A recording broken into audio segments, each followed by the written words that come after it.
নমস্কার, স্বাগত আপনাকে TV9 বাংলায়। আমি দীপ রয়েছে আপনার সঙ্গে। শুরুতেই দিনের সবথেকে বড় খবরে নজর রাখবো। সুপ্রিম কোর্টে 26,000 চাকরি বাতিল মামলার শুনানি শুরু হয়ে গিয়েছে। যোগ্য অযোগ্য পৃথকীকরণ সম্ভব নয়, সওয়াল বঞ্চিত চাকরিজীবীদের আইনজীবীর। এসএসসি বারবার বলেছে তারা যোগ্য অযোগ্যদের আলাদা করতে পারছে না। এসএসসি রাজ্য সরকার কোনো সদুত্তর দিতে পারেনি। যোগ্য অযোগ্যদের সংখ্যা কত তাও বলতে পারেনি, সওয়াল চাকরি প্রার্থীদের আইনজীবীর। এই মুহূর্তে সুপ্রিম কোর্টে সওয়াল জবাব চলছে। কি চলছে সেখানে জানবো। আমাদের সঙ্গে সুমন মহাপাত্র রয়েছেন, আমাদের সহকর্মী। সুমন,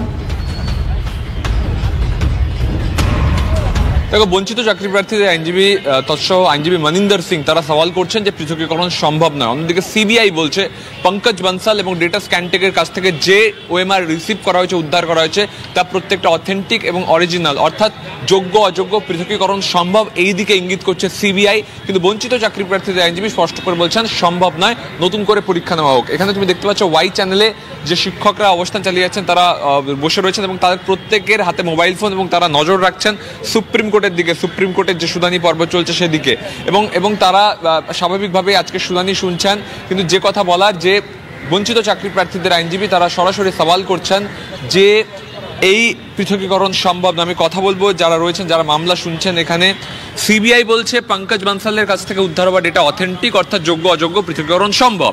বঞ্চিত চাকরি প্রার্থীদের আইনজীবী বলছেন সম্ভব নয়, নতুন করে পরীক্ষা। দেখুন, আমরা সিবিআই যে সাবমিশন দিচ্ছে তার সঙ্গে আমরা সহমত।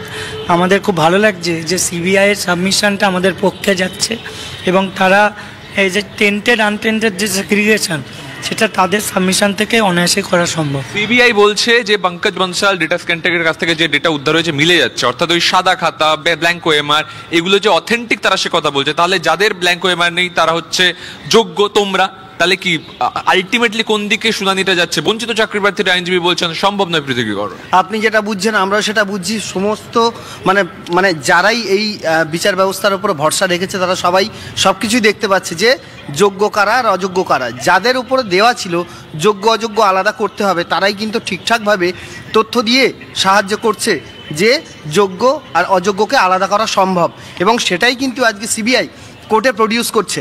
আমরা মানতে বাধ্য, কারণ সিবিআইকেই দেওয়া হয়েছিল দায়িত্বটা এবং সিবিআই সেই দায়িত্বটা ঠিকঠাকভাবে পালন করেছেন এবং কোর্টে সেটা প্রডিউস করছেন। এসএসসি একাধিকবার জানিয়েছে যে তারা কজন যোগ্য সে ডেটা দিতে পারবে এবং সেখান থেকেই মূলত সমস্যার সূত্রপাত।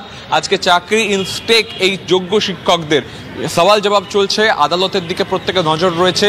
এখন সিবিআইয়ের আইনজীবী তিনি কিন্তু সওয়াল করছেন সুপ্রিম কোর্টে প্রধান বিচারপতির সামনে। একেবারে সুমন, অনেক ধন্যবাদ তোমাকে। নজর রাখো। এদিকে আজই শুরু হচ্ছে বিধানসভায় বাজেট অধিবেশন। বুধবার রাজ্য বাজেট।